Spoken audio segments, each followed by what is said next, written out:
Olá, meus queridos, tudo bem? Boa tarde, bom dia, boa noite, dependendo do horário aí que vocês estão assistindo a nossa aulinha. Bom, conforme combinado, nós temos aí alguns conteúdos, né, para repor em razão dessa minha ausência breve. Em breve estaremos juntos novamente, mas eu quero, então, aí dar seguimento, né? Nós vamos continuar a nossa aula de onde a gente parou. Nós falamos ainda, né? Estamos falando do conceito analítico de crime, tá? Então, nós temos sempre que lembrar, fator típico, antijurídico e culpado. Você já deve estar de saco cheio, né? Mas a ideia é que vocês fixem essa conceituação. Nós estamos ainda estudando fato típico, né? Nós ainda não saímos, e a gente vai terminar, nessa aula, a gente vai terminar o fato típico. Aleluia, tá? E, provavelmente, na nossa próxima aula, a gente já inicia aí falando da ilicitude, tá? Das cláusulas de exclusão de ilicitude. Mas, antes de falar, então, obviamente, né, dessa parte intermediária, nós estamos ainda no fato típico. E nós falamos do erro de tipo, falamos do iter criminis, falamos da tentativa, não é assim? E falamos das espécies de tentativa. E agora a gente vai iniciar aspectos ainda relacionados ao fato típico que tangenciam a tentativa, não é? E que são relevantes, porque são aí conteúdos que são cobrados, caem em prova, e vocês vão ver isso aí depois em aspectos também processuais, tá? A gente vai falar hoje aí de licença voluntária, arrependimento eficaz, arrependimento posterior e crime impossível, tá? São esses 4 assuntos que eu quero trabalhar com vocês hoje, nessa aula. E esses assuntos, eles vão, de alguma forma, interferir depois em alguns aspectos processuais, né, para finalidade de trancamento de ação penal, prisão em flagrante. Vocês vão ver que tem alguns aspectos que esses conteúdos tangenciam. Então, é importante, tá? Sempre a gente fala, todo conteúdo, ele acaba sendo amarrado com outros. Então, vamos lá. É bom a gente estar por dentro. Eu vou espelhar aqui uma tela, eu acho mais fácil do que vocês ficarem olhando a minha cara horrorosa, tá? Deixa eu ver como é que eu faço isso aqui. E agora, hein? Qual será? Acho que é esse. Tá. Maravilha. Deixa eu ver aqui.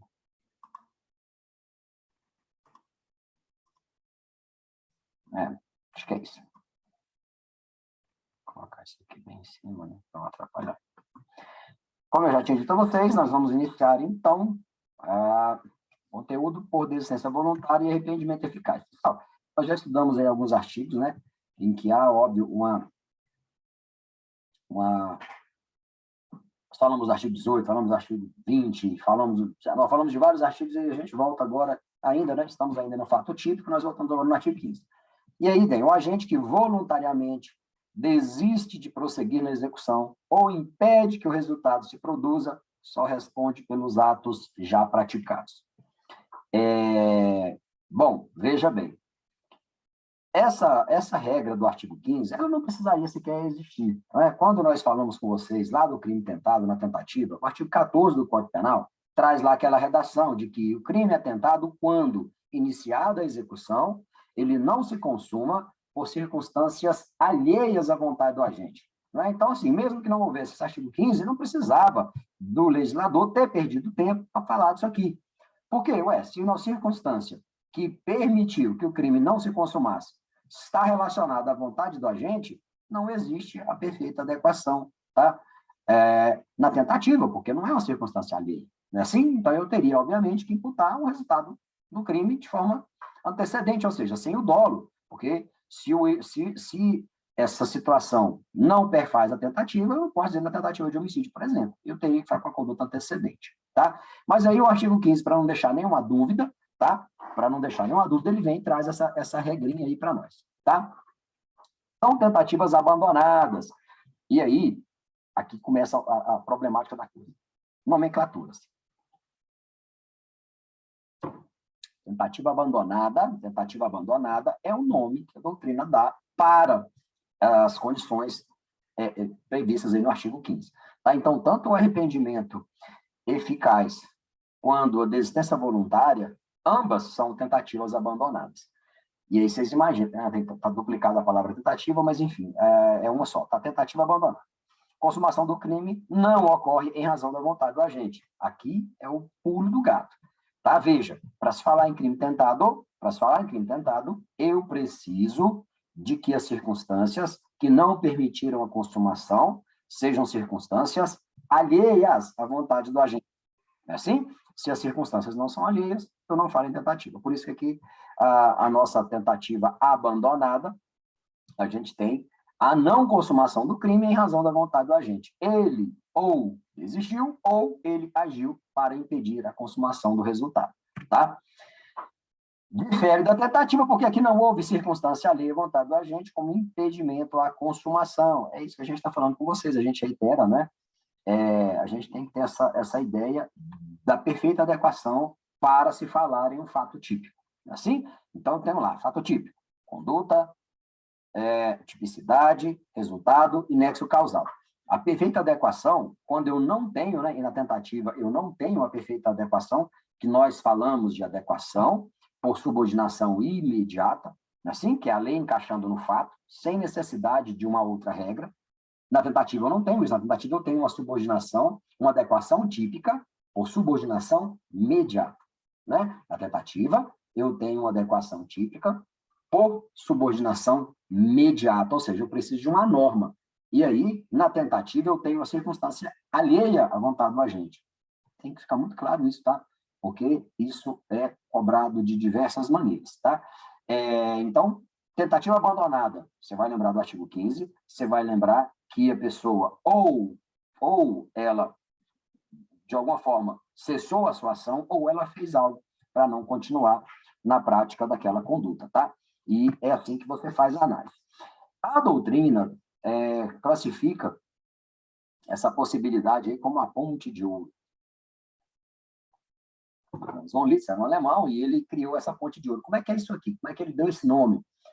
É uma questão de política criminal, né? Porque se você fizer uma análise da conduta, dei um exemplo em sala para vocês, aquele exemplo lá do rapaz que fez uso de drogas, insultou a namorada, apontou a arma no rosto dela e disse que iria atirar, ia matá-la, já tinha falado, né? E ela falou, para de palhaçada, e foi tirar a arma do rosto dele e ele disparou, efetuou o disparo, acertou a face da moça, saiu perto da orelha ali. E ele agiu com o intuito de matar. É inegável que ele havia um dolo homicida. Não é assim? Então, se você não tiver uma previsão nesse aspecto de entender que ele vai responder pelos atos antecedentes, né? A tentativa era clara, quando ela fala que eu só falo em tentativa quando há circunstâncias alheias. Agora, ele próprio deu socorro para a moça, ele próprio procurou justificar junto à autoridade policial de que ele tinha feito aquilo, apresentou mas olha, eu não continuei, eu cessei e ainda ajudei a moça. Veja, ele impediu que o resultado se consumasse. Tá? E essa inversão do dolo, veja, tinha um dolo homicida e ele mudou de ideia. Essa inversão no dolo, o Franz von Litz disse que é uma ponte de ouro para você voltar ao estado antecedente. É uma ponte de ouro para você voltar à conduta que remanesce daquela sua atitude, mas que não seja aquela que você queria. Por isso que eles falam lá de ponte de ouro. Há outros aí que inventam a ponte de prata para outros caras, que não vamos entrar nesse negócio. Ponte de ouro, que nós estamos falando aqui das desistências, né? Ou do arrependimento. Enfim, a ponte de ouro, então, essa inversão no dolo é uma medida de política criminal que trata beneficamente aquela pessoa que muda de ideia. Basicamente é isso. A ponte de ouro, não, eu mudei de ideia. Queria matar ou queria praticar outro crime e mudei de ideia, não vou mais fazer isso aqui, e cesso ou eu inverto aí a minha ação, no sentido de não permitir a consumação do fato. Tá? Natureza jurídica. Bom, nós já falamos desse conceito, e eu vou falar de novo aqui. Pessoal, natureza jurídica é o endereço do Instituto dentro do direito. Natureza jurídica do Instituto dentro do direito. Tá? Então, quando a gente fala em natureza jurídica, você vai lembrar, peraí, o que é isso? Onde é que se encontra esse conceito? É você imaginar nesse emaranhado de institutos, você situar aquele instituto dentro do direito penal. Tá? Então, no caso das tentativas abandonadas, elas são causas de exclusão de tipicidade. Agora, sim, às vezes você fica, não, tem que memorizar esse negócio. Não, você tem que simplesmente entender o conceito do que a gente está falando aqui. No conceito analítico de crime, fato típico, ilícito e culpável. Se você tem uma inversão na sua vontade, ou seja, o seu dolo, que era um dolo homicida, mudou e deixou de ser um dolo homicida, você inverteu o dolo, a ponte de ouro permite você voltar a um estado antecedente, você não tem a perfeita adequação da conduta ao fato típico, tá? Você não tem, por isso é que a exclusão de tipicidade, eu não tenho a perfeita adequação. Não havendo a perfeita adequação é uma causa de exclusão de tipicidade, tá certo? Você está falando nitidamente da vontade que faz a aderência ao fato, ao tipo, né? A conduta que adere ao tipo. Eu não tenho essa perfeita adequação, causa de exclusão de tipicidade, perfeito? É assim que você vai fazer essa leitura.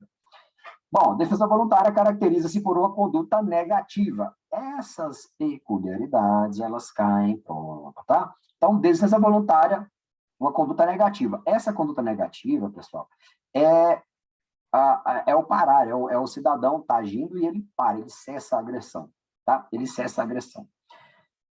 Aqui, nós temos que prestar atenção em alguns aspectos. Veja bem, às vezes, a mera cessão na agressão, ela não quer dizer que a pessoa desistiu voluntariamente, tá? Eu acho que eu dei esse exemplo em sala de aula, mas eu vou contar aqui de novo, tá? Um cidadão namorava uma moça, tá? Ele namorava uma moça, e ele tinha uma pessoa que importunava a namorada dele, ele sabia que esse cidadão importunava a namorada dele, mas tudo bem, né? Estava namorando com a menina, enfim. Esse cidadão, que era o não correspondido, ele surtou e estuprou a menina, estuprou a namorada do cara lá.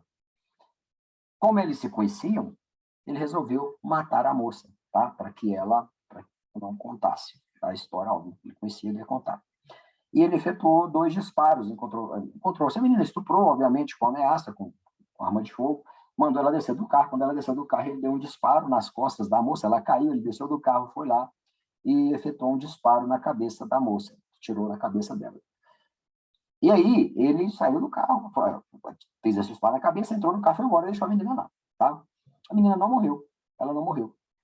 E aí você pensa assim, pô, então, como é que funciona? Porque ele estava lá com a arma foi apreendida depois, era uma arma de grosso calibre, ela tinha mais projéteis, ele deu apenas 2 disparos. Quer dizer, então, que porque ele não continuou atirando, ele não responde pela tentativa de homicídio?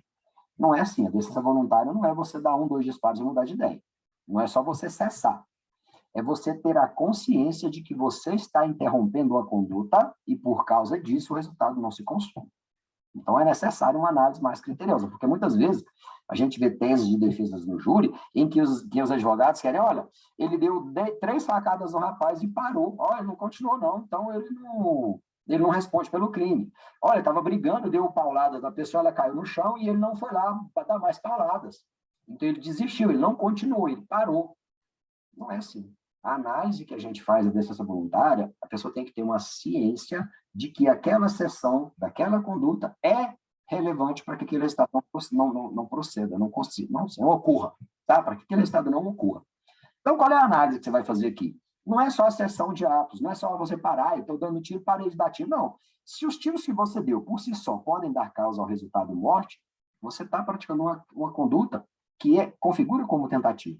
Então, a defesa voluntária, ela é importante a partir do momento em que a pessoa tenha consciência de que ela cessou os atos e essa cessão de atos é que é da vontade dela, que é primordial para que o resultado não se consuma. É como se a pessoa, por exemplo, vamos lá, vamos botar no exemplo da menina que levou um tiro na cabeça. O cidadão achou que tinha matado. Ele queria matar e achou que tinha matado. Foi embora, ela ficou lá paradinha, fingiu de morte e ele foi embora. Se ele não quisesse matar, se ele não fosse, ele teria ajudado a menina. Ele teria chamado alguém, teria conduzido. Não era o plano, ele queria matar a pessoa. Tá? No caso das facadas, você dá 3 facadas na área vital da pessoa e ela cai. Você que deu 3 facadas sabe que aqueles golpes são suficientes. Tá? Então, a única situação que poderia configurar, e aí poderia até acontecer, né, se a pessoa soubesse disso, e ela chegasse no cidadão caído e armasse mais um 4º golpe de faca, e ela faz assim, e aí ela para e não faz mais, e a pessoa não morre. Aí sim, aí eu tenho a noção clara dessa licença voluntária. Tá? Então, se você imaginar que alguém conhecedor dessa teoria, conhecedor de tudo que eu estou falando para vocês, pode armar uma situação em que ele tente, né, produzir o resultado, e ele demonstre depois de que ele cessou, de que ele parou a agressão. E ele responderia apenas pelos atos praticados. Ótimo. Só que ninguém sabe se a pessoa vai morrer ou não, né? Essa aqui é a jogada. Se você dá uma facada em alguém na hora vital, ela pode morrer. Ela pode ser hospitalizada, ter uma série de problemas e virar óbito. Né? Por isso é que não funciona.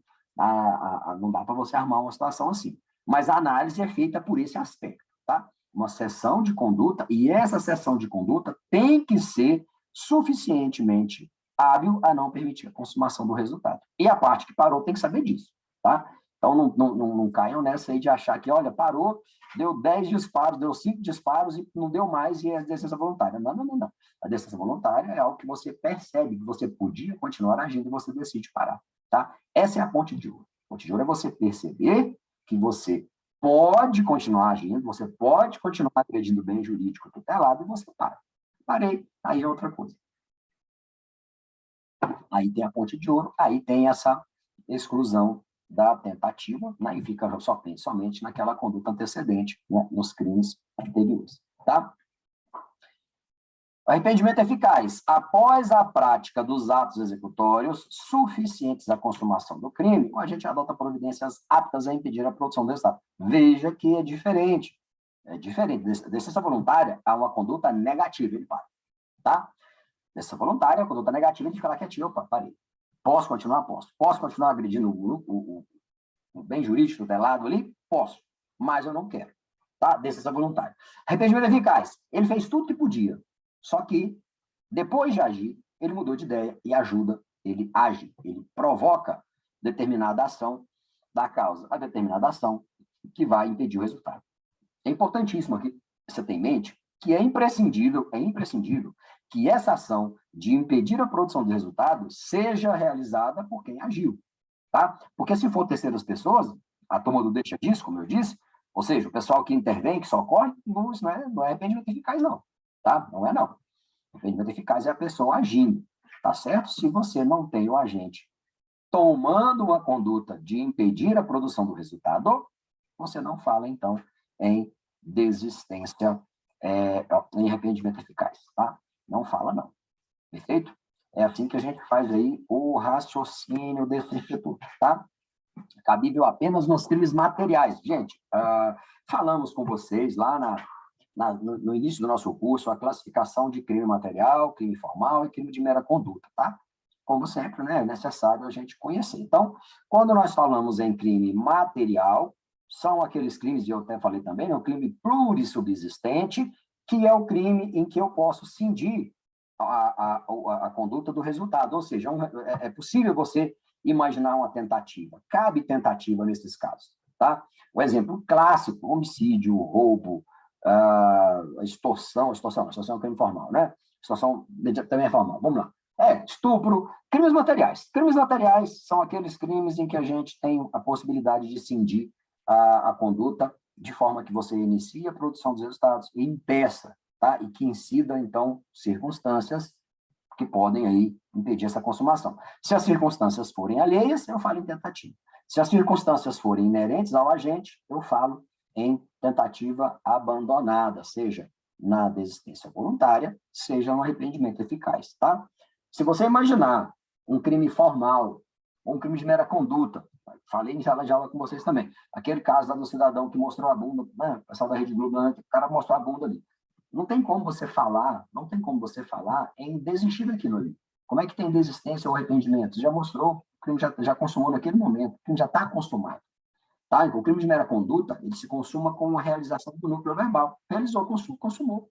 Tá? Não tem como voltar atrás. Então, não cabe se falar em nenhum desses dois institutos para crimes formais ou crime de mera conduta. Por que é importante você saber disso? Porque muitas vezes, pessoal, isso é cobrado da seguinte forma. Já falei com vocês também o exemplo lá do cachorro, né? Do cachorrinho, que o cara acha o cachorro, ou sequestra o cachorro, e liga para a família e fala, quero R$1.000, senão eu vou matar o seu cachorro. Quando ele liga e solicita um valor para não matar o cachorro, ele praticou o crime está consumado, consumou, tá? É um crime formal. Aí cai na sua prova seguinte fala, cidadão que pratica uma extorsão que consiste na conduta x de x de x, pode ser beneficiado por uma tentativa abandonada. Veja bem, você tem que saber que a extorsão é um crime formal, que não cabe tentativa e que não pode, no caso, ser submetido a nenhuma das medidas do artigo 15, nem o arrependimento eficaz, nem a decisão voluntária. Por que não pode? Porque só é um crime formal e não se aplica no crime formal. Perfeito? Então, é essa complexidade que muitas vezes o aluno vai perdendo, não vai se dando conta do grau de complexidade que a gente consegue perguntar, fazer perguntas e fazer asserções. Tá? E, assim, certo, prova de ordem se despenca, eles complicam um pouquinho mais essa inter-relação, e concurso sem comentários, né? As provas de concurso aí, quem vai fazer, fiquem atentos, porque é cobrado dessa forma que eu estou dizendo a vocês. Bom, requisitos. Vamos lá, eu preciso falar em voluntariedade, que é a liberdade do agente em agir. Pessoal, ou seja, livre de coação. Tem uma questão interessante aqui. Eu deveria até ter colocado aqui, depois eu vou tentar editar, eu vou disponibilizar isso para vocês, esse conteúdo aqui em PDF, tá? Depois eu disponibilizo em PDF, vou corrigir os errinhos e vou colocar aqui. Voluntariedade. O que é a voluntariedade? Vou te dar um caso aqui, você raciocina. Quando você tem alguém que quer matar B, A quer matar B, A quer matar B. Aí o A chega lá e dispara contra B. Aí o B está lá, né, já levou uns 3 disparos, e pelo amor de Deus, você vai me matar, não mata não, vou deixar 3 filhos, minha mulher está grávida, minha mãe está doente, eu sou o único que trabalha, o cara está lá chorando as pitangas para você não, né? Pô, o cara que tá. E aí ele decide, ficou com dó, ficou com pena, tá? E ele desiste. E aí ele não continuou tirando a pessoa. Beleza. Ele chegou lá, o cara já estava caído, eu podia dar um tiro na cara da pessoa. Chegou lá, chegou a apontar a mão no rosto. Chegou, e o cara chorou. Não deu tiro de misericórdia, não deu com fé. E aí eu te pergunto, esse pedido da vítima, esse chororô da vítima, isso configura algo que afasta a voluntariedade? Voluntariedade. O que é voluntariedade para esse aspecto? Então, olha só, a conduta voluntária quer dizer que ela não pode ser realizada mediante algum tipo de coação. Mas esse pedido de terceira pessoa não afeta a voluntariedade, ela continua sendo voluntária. O que ela não é espontânea. E aqui eu queria falar, eu não coloquei, mas a espontaneidade é algo que surge na vontade do próprio agente. Então, se o A quer matar B, chega lá e dá os disparos, ele mesmo decide, não vou fazer isso não, e muda de ideia, a voluntariedade e espontaneidade, porque ninguém falou nada, ele já tomou a conduta de agir daquela forma, tá? Agora, para ocorrer a desistência voluntária ou arrependimento eficaz, não precisa da espontaneidade, precisa apenas da voluntariedade. Poderia ser o oposto, o cara tá lá dando um tiro, o cara já tá desmaiado, mas ele tá mexendo, ainda alguém fala, pelo amor de Deus, não faz isso não, ele é isso, ele é aquilo, tal, e você se sensibiliza, ou a gente se sensibiliza com a terceira pessoa pedindo, com a terceira pessoa implorando. Veja, deixou de ser espontâneo, tá? Mas a voluntariedade está relacionada à ausência de coação, tá? Para a prova de ordem, tá? Isso aqui já é um nível mais pesado, né? Mas para a prova de concurso, não, meu amigo, isso aí cai, tá? Essas variáveis aí são cobradas mesmo, tem uma prova de concurso sim. Tá? Então, passa essa distinção. Voluntariedade é a ausência de coação. Mesmo que ele tenha ouvido de alguém, mesmo que ele tenha percebido a narrativa de terceira pessoa, de quem quer que seja. A espontaneidade surgiu dele. Ele tomou a ação, ele tomou a conduta, ele tomou a decisão de interromper a situação, ou né, de agir para impedir a consumação do fato. E é meio óbvio, né? Mas não adianta nada a pessoa desistir, não adianta nada ela agir para impedir a consumação e o crime acabar se consumando, ou seja, a pessoa morrer ou qualquer outro crime material restar consumado. Se consumou, não adianta nada, não tem eficácia, não tem utilidade. O crime se consumou, ele vai responder pelo crime que ele queria praticar antes, né? Eu só falo em desistência voluntária se essa desistência for hábil a impedir o resultado, né? E o arrependimento eficaz é a mesma coisa, a conduta positiva tem que ser hábil a impedir a consumação. Consumou, ou seja, se não tem eficácia, ele responde pelo crime na sua integralidade, tá? Isso aí é importante, tá? São 2 requisitos que é bem tranquilinho da gente ponderar. Bom, efeitos. Não responde pela forma tentada. Já falamos disso, e por razões óbvias, né? Não falo em tentativa, eu não falo em tentativa, por quê? Ué, tentativa é quando alguém não consuma o crime por circunstâncias alheias. Ele não usou a circunstância alheia, ele usou a própria vontade dele, excluiu. E o artigo 15 fala, se eu desisto ou eu impeço a consumação, eu só respondo pelos atos já praticados, portanto, pela conduta antecedente, ou seja, bem jurídico tutelado antecedentemente, tá? No caso do homicídio, a integridade corporal. Tranquilinhos aí? Vamos andando. Arrependimento posterior. Pessoal, aqui já é outra coisa. Aqui mudou, tá? Saímos do artigo 15 e vamos para o artigo 16. E lá no artigo 16, nós temos a seguinte previsão. Nos crimes cometidos sem violência ou grave ameaça à pessoa, veja, sem violência ou grave ameaça à pessoa. Gente, a pessoa são todas as condutas em que tem gente, se é bens, se é coisa, se é um animal, não é contra a pessoa. Reparado o dano ou restituída a coisa até o recebimento da denúncia ou da queixa, até o recebimento da denúncia ou da queixa. Bom, eu preciso aqui falar com vocês um pouquinho sobre processo penal, para vocês entenderem o momento processual em que esse arrependimento incide. Olha só como é que funciona. Nós temos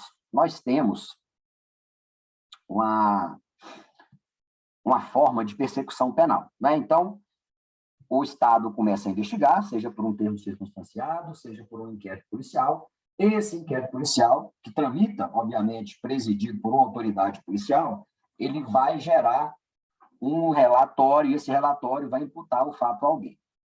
Tá? Então, o Ministério Público recebe esse procedimento administrativo, e existem vários, tá? Você pode imaginar, um avião cai, Marília Mendonça morreu.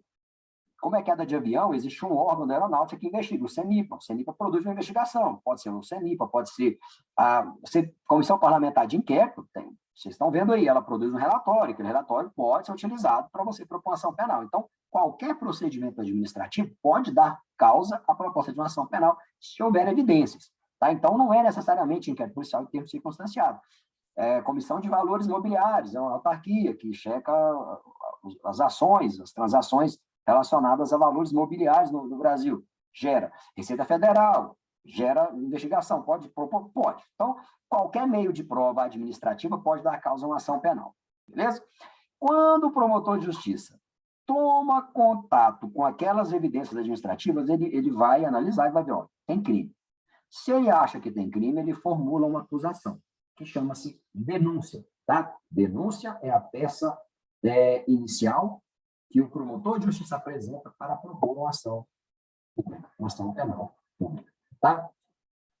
O advogado, ele pode propor ação penal, tá? Nos crimes de ações penais privadas. Vocês vão conhecer no processo penal, tá? Mas o advogado também pode propor ação penal, quando houver crime de ação penal privada. Os crimes clássicos de ação penal privada são os crimes contra a honra, tá? Então, calúnia, injúria e difamação, que são 3 crimes contra a honra, os crimes aí que vocês escutam falar sempre, tá na moda, são condutas que o advogado vai ser contratado e é o advogado que vai propor essa acusação, tá? Existem prazos, existem ritos a serem seguidos, mas é o advogado que propõe, e essa peça chama-se queixa, tá?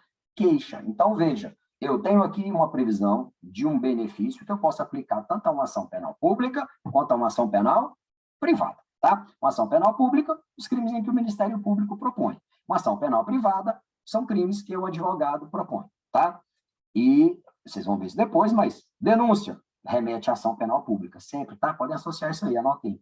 Denúncia, petição inicial da ação penal pública. Queixa, petição inicial da ação penal privada. Regra, tá? Existem hipóteses diferentes lá da ação penal privada subsidiária da pública, que eu vou propor uma queixa para uma ação penal pública, mas é exceção da exceção da exceção, deixa para vocês brigarem no meu processo penal, tá? Ótimo, então vamos voltar aqui. Quando eu tenho uma conduta que é investigada por algum órgão administrativo, o Ministério Público ou o advogado pode dar causa a uma propositura de uma ação penal. Ele vai apresentar uma denúncia ou uma queixa.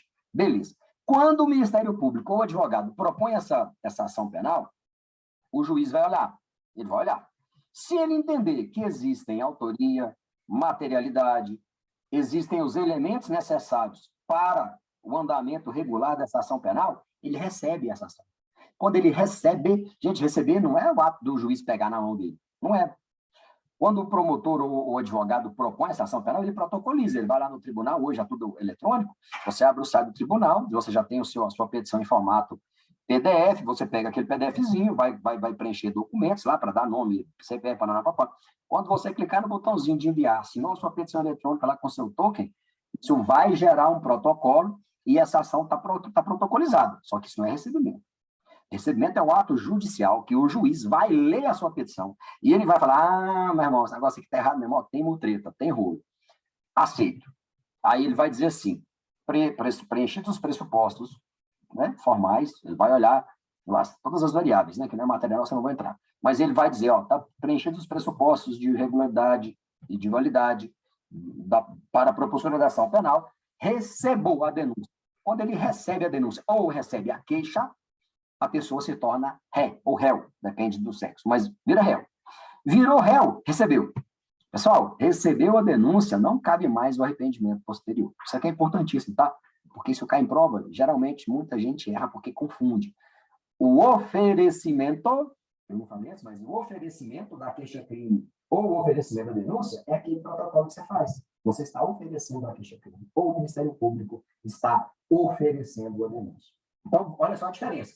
Oferecer a denúncia é quando você entrega a petição no judiciário, é quando você manda o protocolinho. Mandou pelo sistema judicial lá, chegou o protocolo, recebeu, você ofereceu.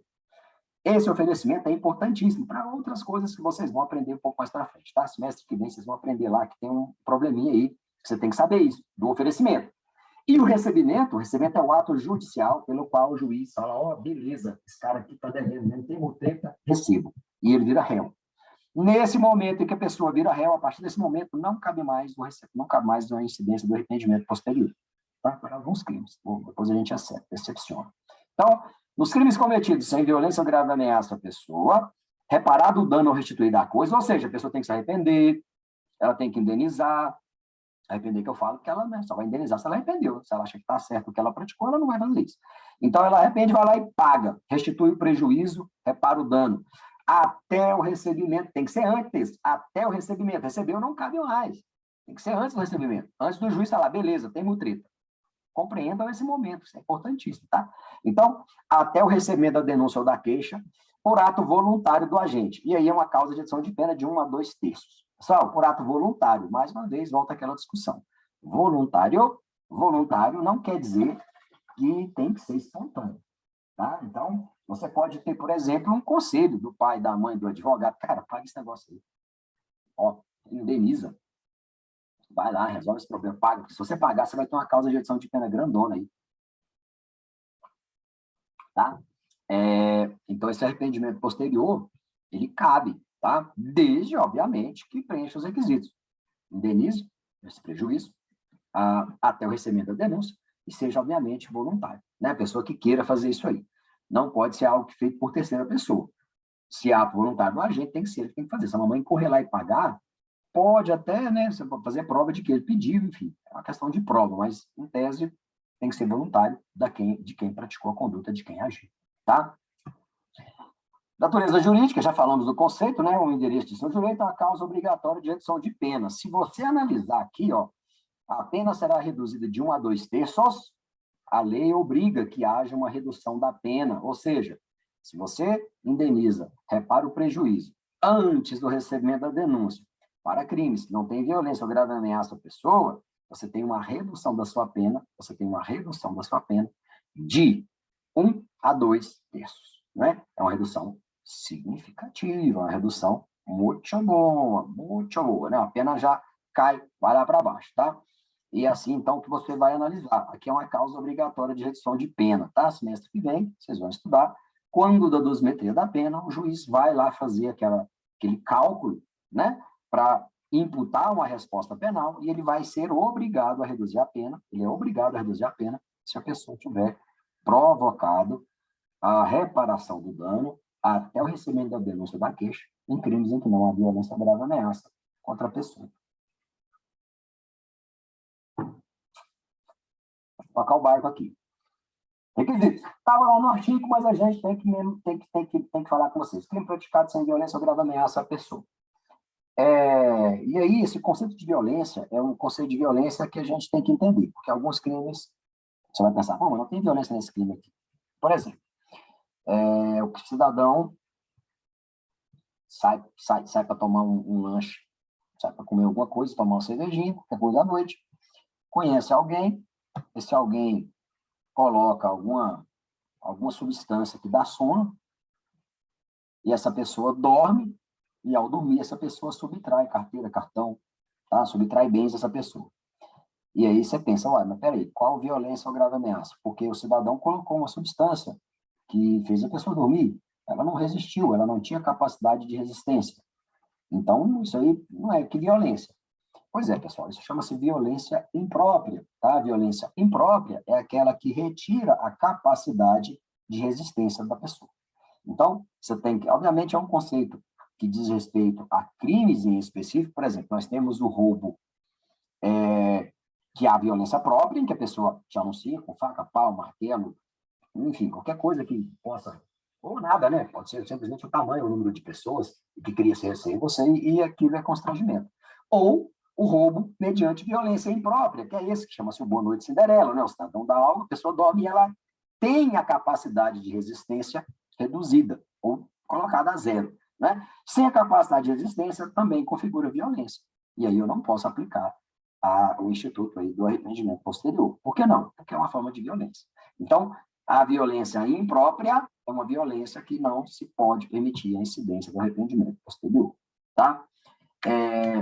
E agora, se, por exemplo, o cidadão, já vi isso acontecer, o cidadão briga com a mulher arruma outro cara, o cara volta atrás para querer voltar, chega lá, a mulher está com outro cara. Aí o cara parte para cima do rapaz e xinga, briga, e depois todo mundo deixa disso, não deixa ele agredir, ele pega uma madeira e vai no carro do cara e arrebenta o carro do cara.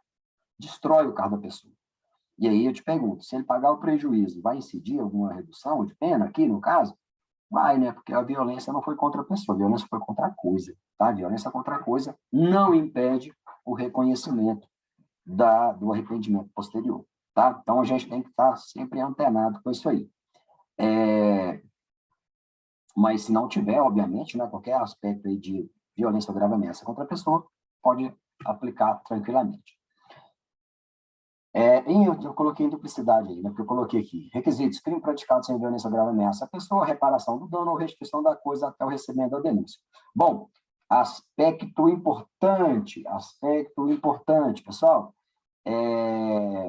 a reparação do dano ou restituição da coisa tem que ser integral, tá? Então, vamos lá, se você tem um prejuízo estimado no valor X, aconteceu um dia desse aí, o cidadão deixou um carro para vender numa loja dessa da vida aí, isso aconteceu muito tempo atrás. E aí, sabe, assinou o contrato, consignou o carro fica lá, a pessoa não entrega documentos, mas hoje em dia, essas empresas que trabalham com carro, elas conseguem o segunda via de documento. Isso é bobagem, o documento é o de menos. O cara consegue o documento, falsifica a assinatura da pessoa e vende o carro.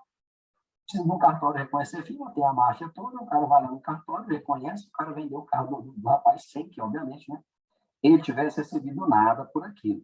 E aí começa a briga. Pô, não deixei carro nenhum, como é que prova? Prova é o documento, você tem que ter um documento que faça um link, né, com a empresa.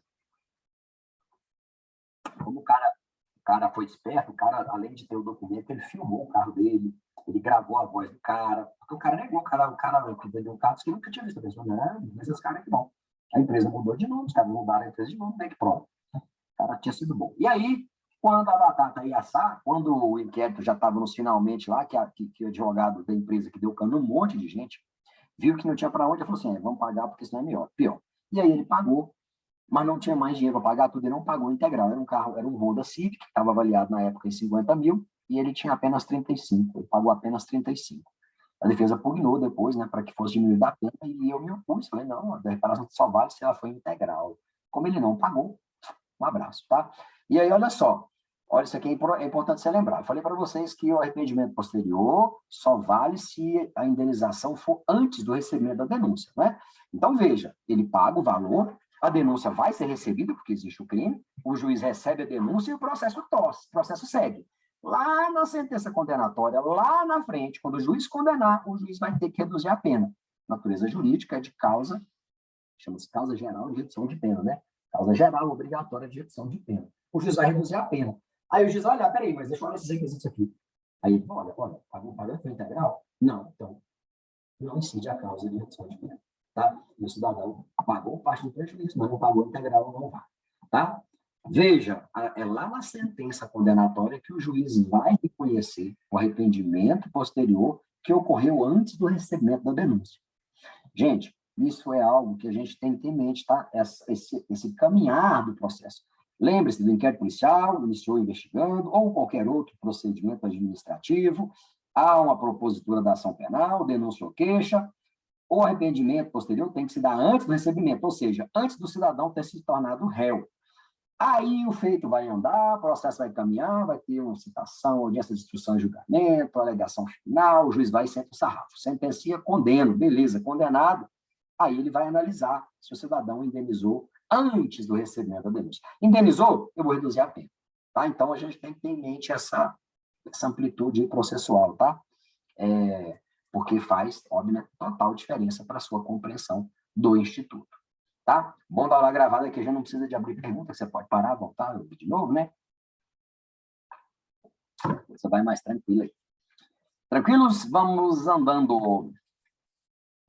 Perguntinha. Critério utilizado para a redução da pena de 1 a 2 terços. Bom, a lei fala, né? Se você vier aqui, né? Ó. Nos crimes cometidos sem violência ou grave nessa pessoa, reparado o dano, restituída a coisa, até o recebimento da denúncia ou da queixa, por ato voluntário, a pena será reduzida de 1 a 2 terços. E aí você pergunta, qual o critério que eu vou utilizar para dizer que eu vou reduzir a pena de 1 a 2 terços? Qual? Como é que eu faço essa análise? Porque o juiz vai ter que diminuir. Qual o critério? A reparação tem que ser integral, tem que ser toda. Então, não é pelo quanto, não é pelo valor da reparação. Tá? E aí é o seguinte, é a celeridade. Ou seja, o quão rápido o cidadão indeniza. Pô, descobriu agora, ele é o autor. Não, toma aqui seu dinheiro, já quer resolver. Tá? E, óbvio, essa celeridade, a velocidade e a voluntariedade. Se precisou de multa UE, se precisou de conversa com advogados, de reunião, se demorou mais, o juiz vai avaliar isso, tá? Geralmente, toda conduta em que você tem uma boa vontade e a pessoa fala, não, eu vou te pagar, mesmo que ela não paga, vou te pagar, e ela demora 1 mês, 2 ali, enquanto a investigação anda e ela dá o jeito dela e paga, o juiz reduz a pena no máximo, tá? Por quê? Porque ele vê a boa vontade. Ele vê a boa vontade da pessoa ali e tal, o juiz vai dar... Ainda mais que nós temos uma cultura de aliviar geral para bandido, né? Então, funciona mais ou menos assim. Mas se o juiz quiser ser bem criterioso, bem crítico, ele pode falar, não vou reduzir no máximo, não, vou reduzir de metade, se demorou. Ele fundamenta. Mas o critério é esse, tá? O critério que você vai levar em consideração é a celeridade e a voluntariedade, a qual deve ser integral e pessoal. Pessoal quer dizer que é o cabra que praticou a conduta que tem que indenizar, mais uma vez, assim como, né, como dito, a gente tem que imaginar que não é a terceira pessoa, não é a mãe, não é a tia, não é a avó, é a pessoa que vai fazer essa reparação. Tá? Senão você não consegue identificar. Agora, esse prefeito de prova, tá, gente? Porque, na realidade, quando alguém vai lá indenizar, é claro que o juiz vai acolher, não, a pessoa está ajudando aí, depois ele paga, enfim, tá? Essa questão de prova, eu digo a questão de prova, de quem mandou pagar, vai ficar, obviamente, na conta do réu mesmo, né? Porque senão não funciona. Mas, para fins de uma pergunta de concurso público, por exemplo, você tem que lembrar que é a pessoa que tem que reparar e de forma integral, tá?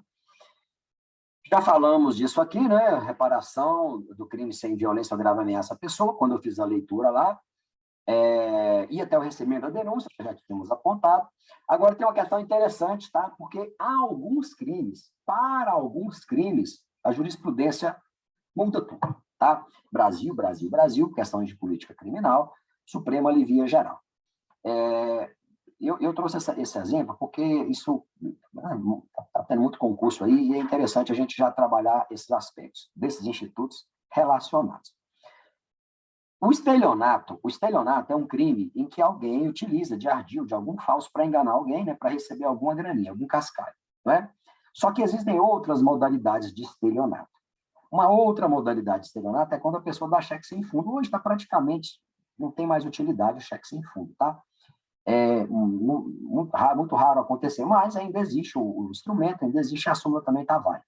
Então, quando alguém emite um cheque para pagar algo, e esse cheque não tem fundo, gente, o cheque da própria pessoa, tá? Não é um cabritão, não é uma chiquita, não.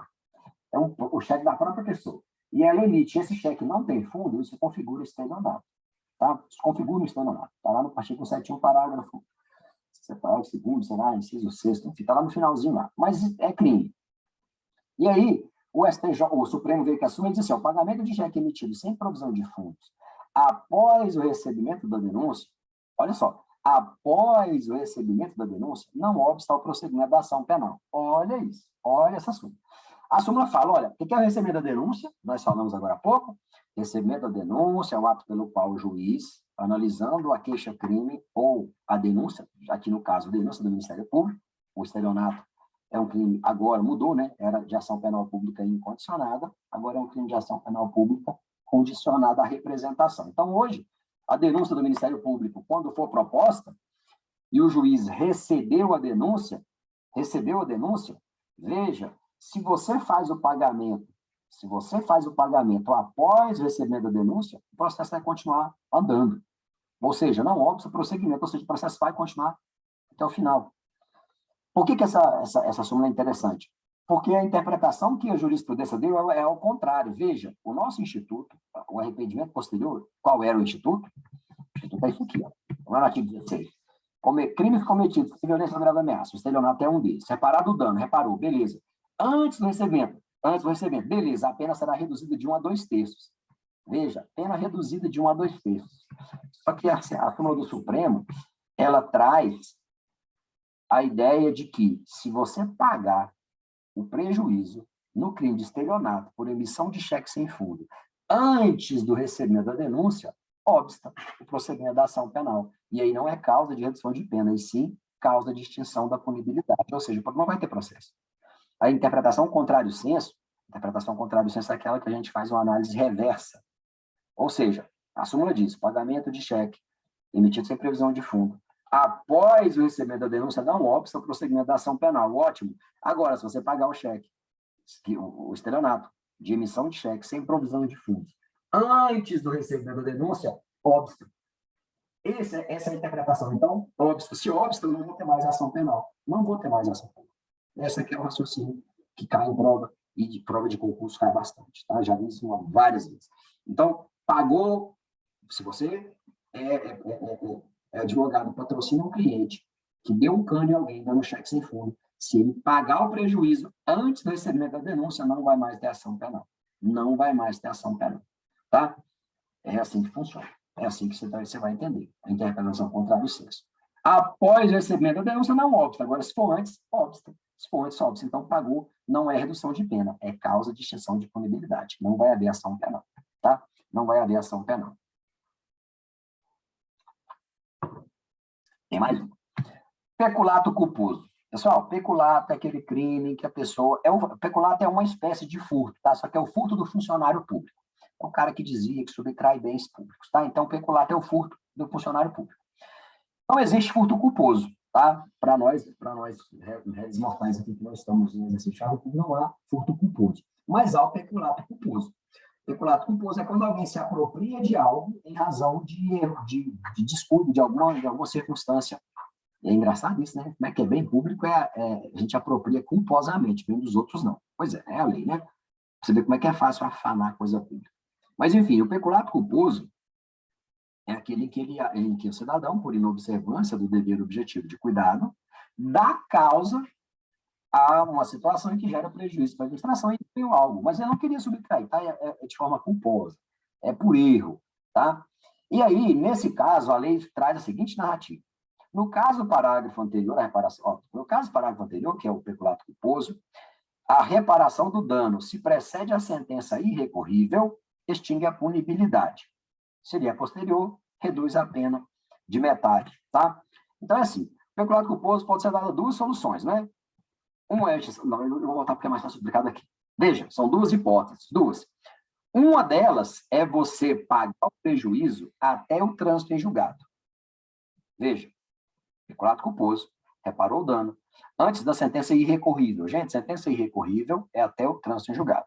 Então, vamos lá, se você está recorrendo no tribunal e pagou o prejuízo num crime de peculato culposo, o processo vai ser extinto. Veja que o Estado não quer punir o cidadão que recebeu um bem público equivocadamente e se apropriou dele equivocadamente. Tá? Não existe, então, punição se ele pagar o prejuízo. Tá? Você só receber, paga que eu te libero da pena. E é isso que a lei está dizendo. Tá? Então, veja, aqui, no caso, é mais do que o arrependimento posterior, é muito mais. O arrependimento posterior, a pena vai ser reduzida. Não é assim? De redução de 1 a 2/3. Aqui não. Aqui extingue a punibilidade. Tá? Então, se é peculato culposo, se é um crime de peculato culposo, e o cidadão indeniza o prejuízo causado até o trânsito em julgado, a pena é extinta. Se após a extinção, se após o trânsito em julgado e a pessoa paga, a pena é reduzida de metade, que já é uma porcaria, né? Pena de 3 meses a 1 ano, já não gera nada, mas se ela é posterior, a pena será reduzida de metade. Isso só tem relevância para fins de concurso público, mas cai, tá? Mas e cai. Prova de ordem, já vi, mas não é tão comum. Hoje a prova da ordem enxugou muitas questões e às vezes ali assuntos mais interessantes, tá? E eles preferem pegar assuntos um pouco mais, né? Mais pesadinhos que não isso. Mas enfim, aí sim, peculato culposo pode ser dada duas soluções: extinção da punibilidade, ou seja, a pena é extinta, caso seja anterior ao trânsito em julgado, ou uma causa obrigatória de redução de pena, se no curso do processo, mesmo quem faz recursal. Não se esqueçam disso. Às vezes o cidadão já está sentenciado pelo Tribunal de Justiça, tem recurso no STJ ou no Supremo, não transitou em julgado, o cidadão vai lá e paga. Se ele pagou no curso do processo, não transitou em julgado, é causa de extinção de punibilidade. Tá? Se ele paga antes, óbvio, né, do trânsito em julgado, se ele paga após o trânsito em julgado, a pena vai ser reduzida de metade. Tá? Causa de redução de pena.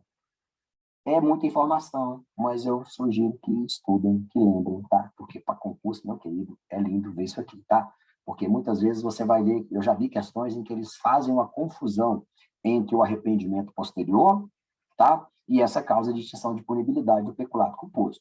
Já vi questão de falar assim, ó, no peculato culposo é cabível o arrependimento posterior. Você tem que saber, peculato culposo você vai estudar, você não estuda, mas vai estudar. Peculato culposo é aquele crime que você apropria de bem por erro, por algum equívoco, tá? E a lei está dizendo, se você pagar o prejuízo, enquanto houver processo, extingue a punibilidade. Então, não tem arrependimento posterior. Causa de extinção de punibilidade. Então, a resposta é errada. Tá? Tem aqui umas diferenças. Esse negócio não era para estar aqui, não. Era para ter sido feito antes, tá? Eu não sei, esse negócio invertou a ordem aí. Licença voluntária e arrependimento eficaz. Aqui são quadros que eu coloquei para ficar mais fácil, tá? Olha só, licença voluntária desiste antes de encerrar os atos executórios, depois eu coloco isso na ordem para vocês, tá? Quando eu for disponibilizar o material, eu vou ver se eu coloco isso na ordem, você vê que mudou. O agente desiste de continuar a execução do ato, que levaria o resultado delitivo. Crime unissubsistente, ou seja, composto por um único ato, não composto de licença voluntária. Gente, isso aqui é interessante, tá? Crime, eu já tinha falado, eu não usei essas expressões todas aqui, mas olha só, na licença voluntária, o crime unissubsistente, que é aquele que você pratica mediante uma única ação, e o exemplo que eu dei agora foi aquele cara lá que mostrou a bunda na Rede Globo, se você já praticou o crime e ele já se consumou, não cabe desistência, tá? É meio óbvio, tá? Mas eu estou só reproduzindo aqui de forma técnica o que a gente já tinha falado para vocês, tá? O crime unissubsistente não cabe licença voluntária. Já vi assertiva de concurso assim. O cara lá mete assim: nos crimes unissubsistentes não cabe desistência voluntária, certo ou errado? Tá certo. Crime unissubsistente é aquele em que não admite tentativa, são crimes formais ou de mera conduta, na qual a mera realização do núcleo verbal, o crime já está consumado. Não cabe licença voluntária, tá? Então, aqui são menções. No arrependimento eficaz, tem esse nome bonitinho, ó, recipicência. Já vi cair em prova, também é uma sacanagem, né? Recipicência. Então, a decência, o arrependimento eficaz tem um nome de recipicência. É bom você saber disso, tá? Que cai. Concurso é sacana, né? Já colocaram essa nomenclatura aí. Ou seja, desiste, após encerrados os atos executórios, de praticar uma nova conduta, ele impede o resultado. É uma conduta positiva, a gente já falou disso aqui tudo, né? Está aí a menção à Ponte de Ouro. Litz afirmou que o legislador, como forma de buscar meios de diminuir a criminalidade, privilegiar o agente que, por ato voluntário, desista da consumação do crime, entendeu? Uma ponte de ouro por onde o agente pode sair da atividade criminosa, trata-se da desistência voluntária, isso aí que a gente já tinha falado, tá? Enfim, você pode tranquilamente agir. Aqui é uma questão interessante, um exemplo. O agente, mediante ameaça, busca subtrair bem de outrem, o roubo, caso desista voluntariamente, responderá apenas pelo crime de ameaça. Gente, isso aqui é interessante, esse exemplo. Eu lembrei de uma questão de prova também. Falei agora com vocês que não cabe arrependimento posterior em crimes em que há violência ou grave ameaça contra a pessoa. Arrependimento posterior é aquele benefício que o agente, se indenizar o prejuízo causado, olha isso aqui, se indenizar o prejuízo causado, né? Antes do recebimento da denúncia, a pena é reduzida de 1 a 2 terços. Crime de roubo, olha que legal isso aqui, crime de roubo.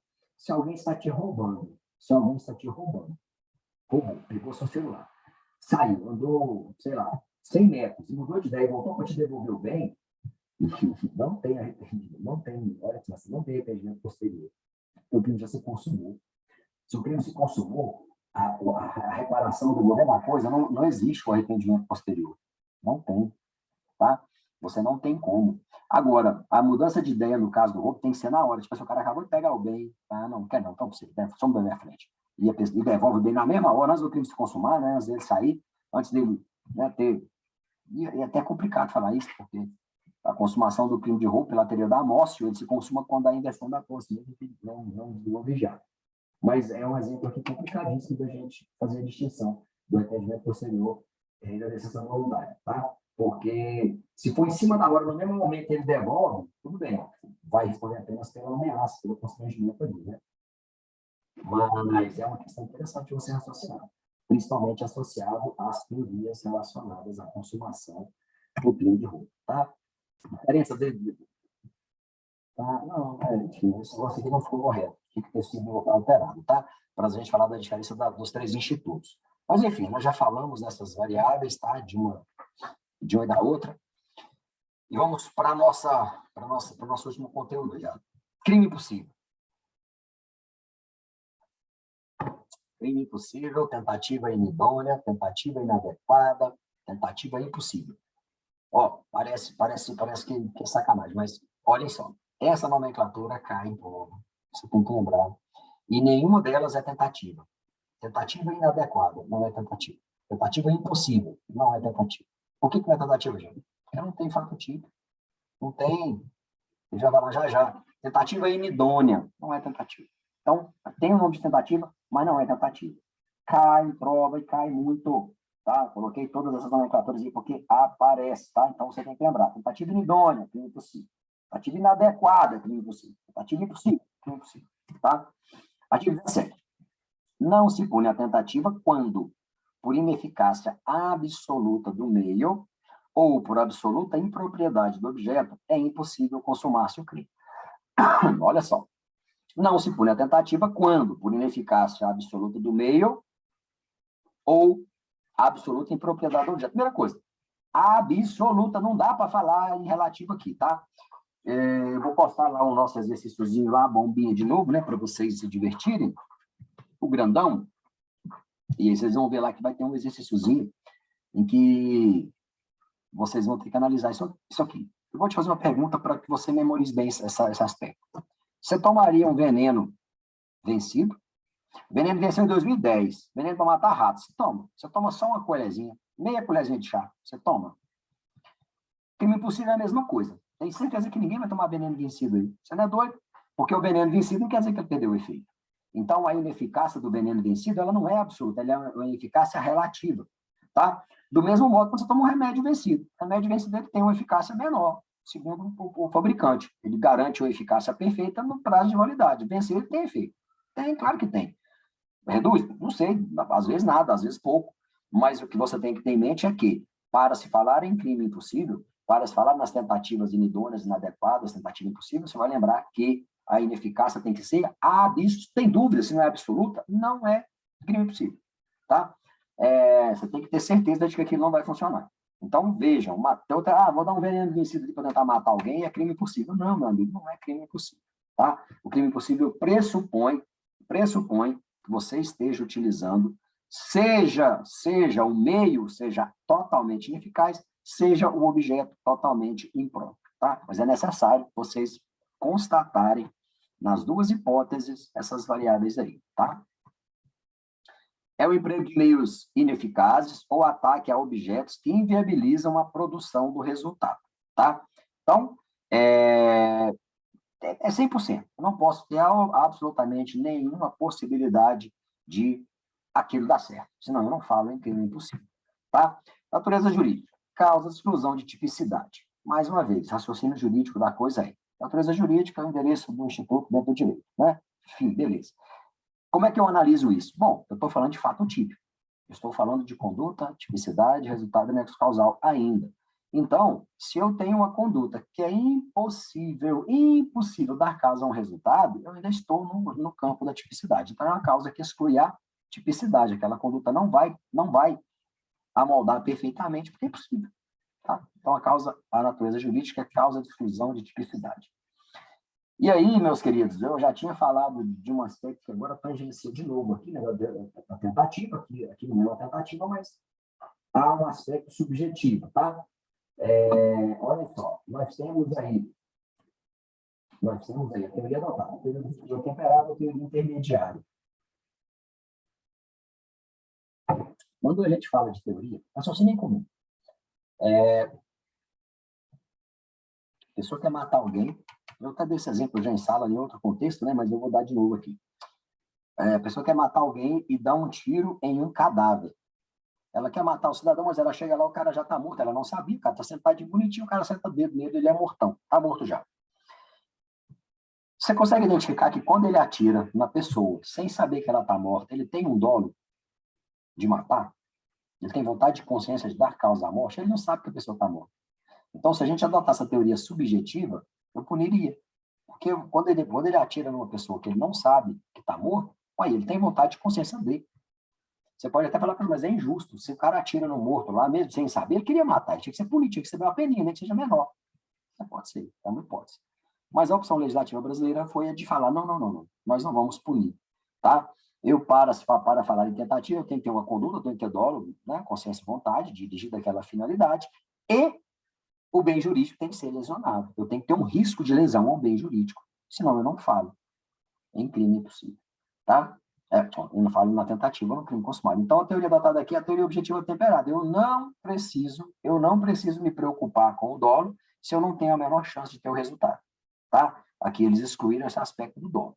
Então, o crime não se consuma por ineficácia absoluta do meio empregado ou absoluta impropriedade do objeto material.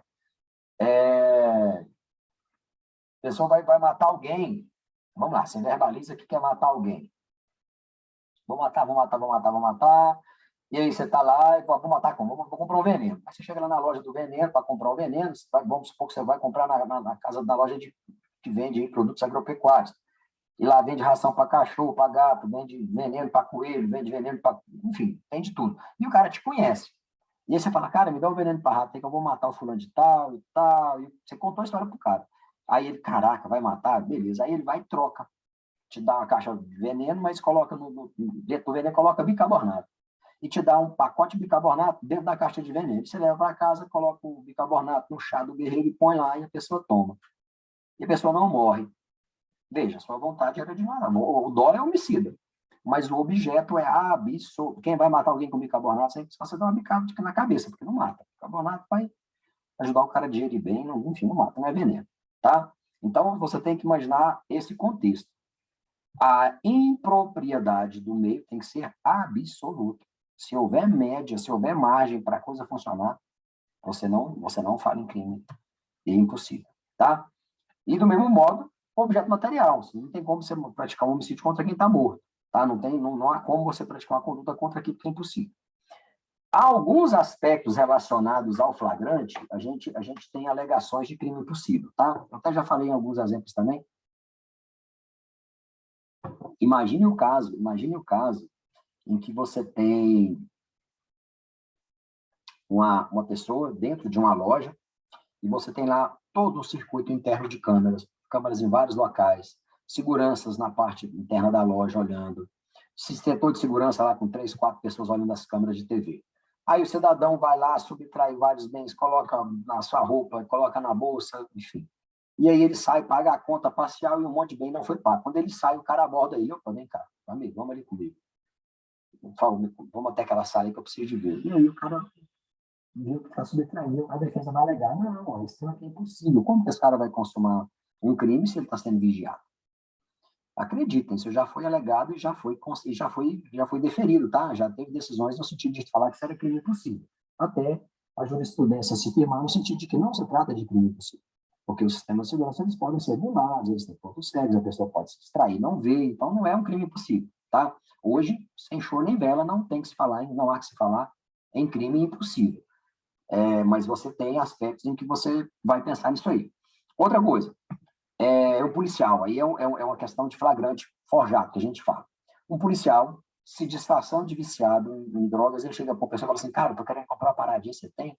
Eu curto e tal, não sei o que, o cara, cara, tem, peraí. Ele vai lá e busca, né? Ele busca a droga. Quando ele entrega para a pessoa, o policial tá preso, meu irmão, porque com vício, cana. Nessa conduta de um policial dar causa à ação, ou seja, o tráfico ocorreu porque o policial instigou a pessoa a praticar o crime, não pode ser considerado crime no aspecto vender. Sobre o aspecto vender, não pode. Por que não pode? Porque o policial que deu causa. Tá? Não teria flagrante, se fosse crime impossível. E aí, esse é o conceito de crime impossível. O crime não se consumaria porque o próprio agente deu causa. Eu acho um troço meio tortuoso, né? Mas no aspecto tráfico, no caso venda, pelo verbo vender, não tem crime. Porque o policial deu causa e essa consumação seria impossível se o próprio agente do Estado provoca essa conduta. Então, fala-se em crime impossível. Agora, já vi casos em que deu condenação, hoje está complicado, mas já tive condenação quando foi assim, ó, o policial se passa por viciado e vai atrás da droga. E ele pede, e aí ele vê aonde a pessoa esconde as drogas, porque o cara que trafica, ele não fica com a droga toda com ele, não é trouxa, ele esconde a droga, vai buscar de pouquinho em pouco, à medida que vai surgindo a demanda, ele vai pegando de pouquinho em pouquinho. A casa caída ali, geralmente as investigações não conseguem identificar aonde ele esconde a droga toda. E aí, o policial que pediu a droga, ele não ocorre o crime, existe um crime possível na modalidade vender. Na modalidade vender, mas na modalidade guardar para venda, não. E a lei de drogas tem lá os zilhões de verbos, e um deles é, se você guarda, esconde qualquer coisa para fins de comércio, é tráfico. E aí o flagrante dessa droga guardada, se ele achar, é tráfico. E aí o cara pode ser preso. E aí não é crime impossível, tá? Então, esse aí é um aspecto mais prático, mais técnico, que não vai cair na sua prova, até pode cair, viu, na sua prova, mas não é matéria nossa também, né? Eu estou falando aqui de aspectos lá do processo penal, de legislação especial, que são atreladas aqui com essa teoria do crime impossível, tá? E, assim, é interessante, claro, a gente sempre falar, dar informações, e quem quiser anota, quem quiser pega, porque, né, a gente conhecer não faz mal, né? Saber o que é sede numa bunda, já dizia o velho sábio. Tranquilinhos? Então, nós temos aí esses aspectos aí processuais relacionados ao crime impossível. Já falamos, né? Os meios de execução são incapazes de produzir o resultado, tá? Pessoa ou coisa sobre a qual recai a conduta é absolutamente imprópria. Eu tenho obrigatoriamente a necessidade de constatar essa absoluta impropriedade do objeto, tá? Pessoa ou coisa, tá? Pessoa ou coisa sobre a qual recai. Senão, eu não falo em crime impossível. Tem até uma figurinha aí, né? Crime impossível. Se o cara vai atirar numa caveira, coitado, o cara já está para lá de Bagdá, né? Não tem a menor dúvida de que a gente não vai falar, então, em tentativa de homicídio, tá? Impossível. Pessoal, tem aqui ineficácia absoluta do meio e propriedade absoluta do objeto. Nós já falamos, né? Meio de execução impróprio, quando os meios de execução utilizados pelo agente é incapaz de produzir o resultado. Tentar matar alguém com arma de brinquedo, não tem como a gente falar nisso, é impossível, né? E assim como o alvo visado é impróprio. Pessoa ou coisa, algo absolutamente idôneo, tentar matar alguém que já está morto. É o exemplo que eu utilizei com vocês, tá? Coloquei aqui apenas para fins de ilustrar mesmo. Agora tem outro aspectozinho do crime impossível, delito putativo por erro de tipo, né? Nós já falamos inclusive na última aula. O delito putativo por erro de tipo é aquela situação em que o cidadão acredita estar praticando um crime, né? Ele acredita que está praticando determinada conduta, mas mas, não é? Ele não realiza crime algum, porque ele está equivocado com relação ao objeto, tá? É um crime possível, tranquilo? É uma forma de crime possível. Então, o delito putativo por erro de tipo é um crime possível, tá? Não, né? Que tem umas brincadeirinhas, tem umas tirinhas aí, mas exemplos parecidos com aquele que eu dei para vocês. O cidadão é contratado para levar uma droga de Brasília a Goiânia, por exemplo. Tá? E aí, em vez de colocar a droga mesmo, coloca lá, sei lá, qualquer coisa. Talco, coloca lá um mato prensado como se fosse maconha. E ele está jurando que aquilo é droga, e não é. Ele acreditava, ele tinha o dolo, ele tinha vontade de consciência de praticar o crime de tráfico. Mas, em razão desse equívoco, desse erro, né? Há uma falsa percepção da realidade por ele, ele não praticou crime algum, ele praticou um delito putativo por erro de tipo. É um crime possível, tá? Só que, assim, a gente fala que é um crime possível no aspecto de ser absolutamente impróprio o objeto, ou, às vezes, né, ele está usando um instrumento que não é hábil, tá? É uma forma ampla de você dizer que é crime possível. E aí tem algumas discussões doutrinárias a respeito de se adequar perfeitamente um conceito ao outro, mas majoritariamente é aceito, tá? Essa afirmação de que o delito putativo por erro de tipo é um crime impossível, sim. Tranquilinhos, eu vou disponibilizar para vocês, o PDF desse conteúdo todo, para a gente não ficar assim, sem nenhuma atividade relacionada a esse assunto, eu vou passar algumas perguntinhas, vou colocar algumas questõezinhas, e em seguida eu corrijo, tá? Eu vou postar a correção do vídeo para vocês também. E aí a gente vai fechar um tempo aí necessário para que essa aula sirva como reposição. A gente está vendo o conteúdo aí em razão da forma, como eu estou expondo aqui.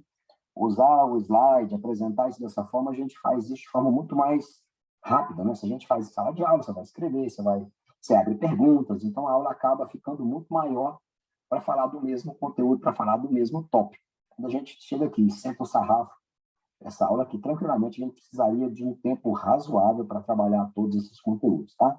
Dessa forma, fica muito mais objetivo, fica tudo muito mais célebre, né? Assim, é tudo mais tranquilinho de você captar, de você depreender aí o que a gente está falando, então a aula fica mais sucinta. Por isso que eu vou passar aí, pelo menos, algumas atividadezinhas e vou comentar com vocês para a gente fechar o nosso tempo aí de aula necessária. Tá? Vai ter, eu vou postar lá, e aí vocês vão ver as perguntas e a gente comenta, tá? Ou comentaremos no vídeo, a gente comenta em sala, eu vou ver como é que a gente resolve isso, mas vou passar um conteúdozinho, sim, para vocês testarem o conhecimento a respeito desse conteúdo que a gente está passando agora. Maravilha, meus queridos!